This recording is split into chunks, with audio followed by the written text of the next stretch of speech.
Belanda mengalami kesulitan untuk mengalahkan kesultanan tersebut, apalagi Kesultanan Mataram yang agamanya sudah Islam, hingga ukhuwah Islamiyah ini sangat kuat sekali.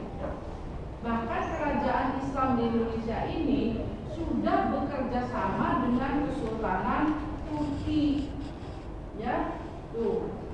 Sehingga bila ini dibiarkan, maka kemungkinannya Belanda tidak mudah menguasai Indonesia, gitu ya. Karena apa? Di samping ada Mataram, ya, juga ada kesultanan-kesultanan lain seperti Banten, gitu kan? Ya. Nah, kalau mereka bekerja sama, ya, dalam rangka tadi ukhuwah Islamiyah, ini sulit Belanda, gitu ya, untuk mengalahkan Indonesia. Maka dari itu dilakukanlah politik divide et impera. Bangsa Indonesia dipecah-pecah biar menjadi kecil-kecil dan berdiri sendiri-sendiri. Kalau sudah berdiri sendiri kecil, Belanda dengan mudah, ya, tinggal diadu domba saja, kan orang Indonesia begitu, ya. Sih jadi gampang diadu domba gitu. Itu yang diterapkan dalam perjanjian Giyanti. Hingga dalam perjanjian Giyanti itu Belanda kemudian membagi dua wilayah kerajaan Mataram, ya, antara yang dipegang oleh Raden Paku dengan yang dipegang oleh Hamengkubumi, ya. Dalam perjanjian Giyanti wilayahnya dibagi dua. Yang dipegang oleh Mangkubumi kemudian disebut dengan Hamengkubuwono pimpinannya, ya. Wilayahnya di Jogja, kan gitu. Sementara itu yang dipegang oleh Raden Paku, gitu ya, Pakubuwono nantinya, itu wilayahnya ada di Surakarta. Tuh, ya. Dengan demikian antara Surakarta dengan Yogyakarta ternyata tidak akur, karena tadi sengaja dibuat supaya diadu domba ini.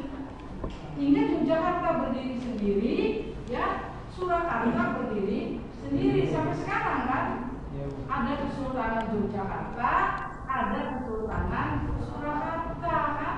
Yang satu di Solo, yang satu di Jogja.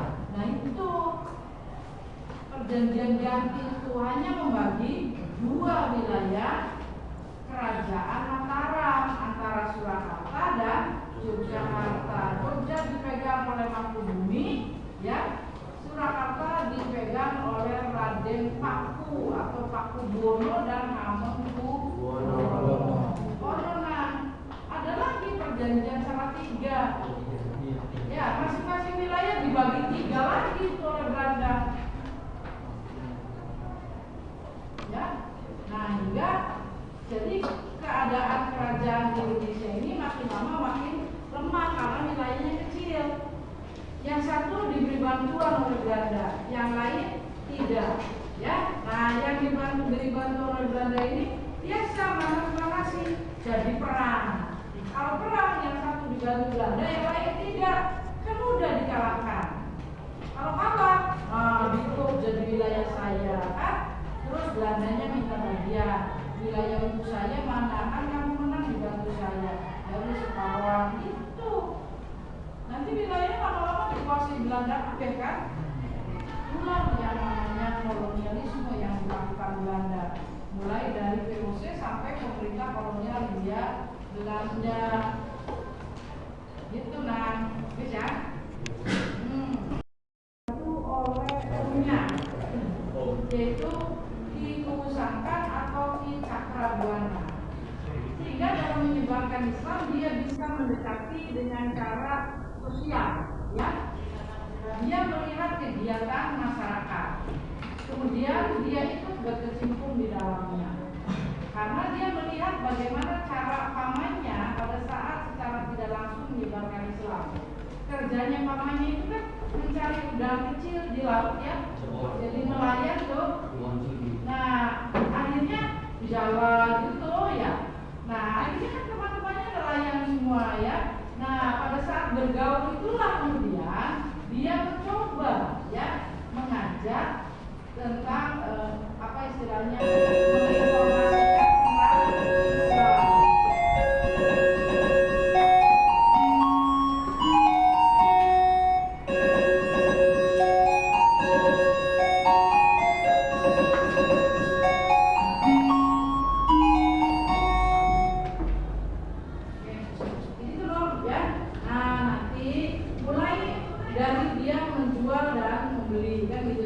Dari tukar menukar gitu ya. Nah di situ dimasukkan unsur-unsur Islam bahwa tidak boleh curang kan gitu ya, harus jujur begitu. Nah mulai dari situ loh, dari segi kehidupan begitu, terus gotong royong, saling bekerja sama. Kalau yang satu dapat, yang satu tidak, bagaimana sebaiknya kan gitu ya. Tuh dalam menjual ya kimal regane larang, kine regane murah. Berarti sira-sira akeh kine sing setitik soalnya kima larang kima murah. Itu loh. Dia diajarkan bagaimana saling menguntungkan satu sama lain. Awalnya begitu ya dari segi sosial masyarakat, gitu ya. Nah terus kalau misalnya dia kerja terus capek, nah di waktu duhur itu istirahat dulu yuk, jarang jawab. Sedikit res, ada menggawe baik, istirahat dulu, yuk sholat apa gitu ya, nah itu terus dipandu gitu ya. Tujuannya untuk apa? Awalnya tadi istirahat kita menenangkan pikiran supaya tenang gitu kan, seterusnya dan seterusnya. Kemudian ada juga para pengrajin gitu ya, ya misalnya kayak di Cirebon itu kan banyak ya, ada yang tukang bikin ukiran gitu ya.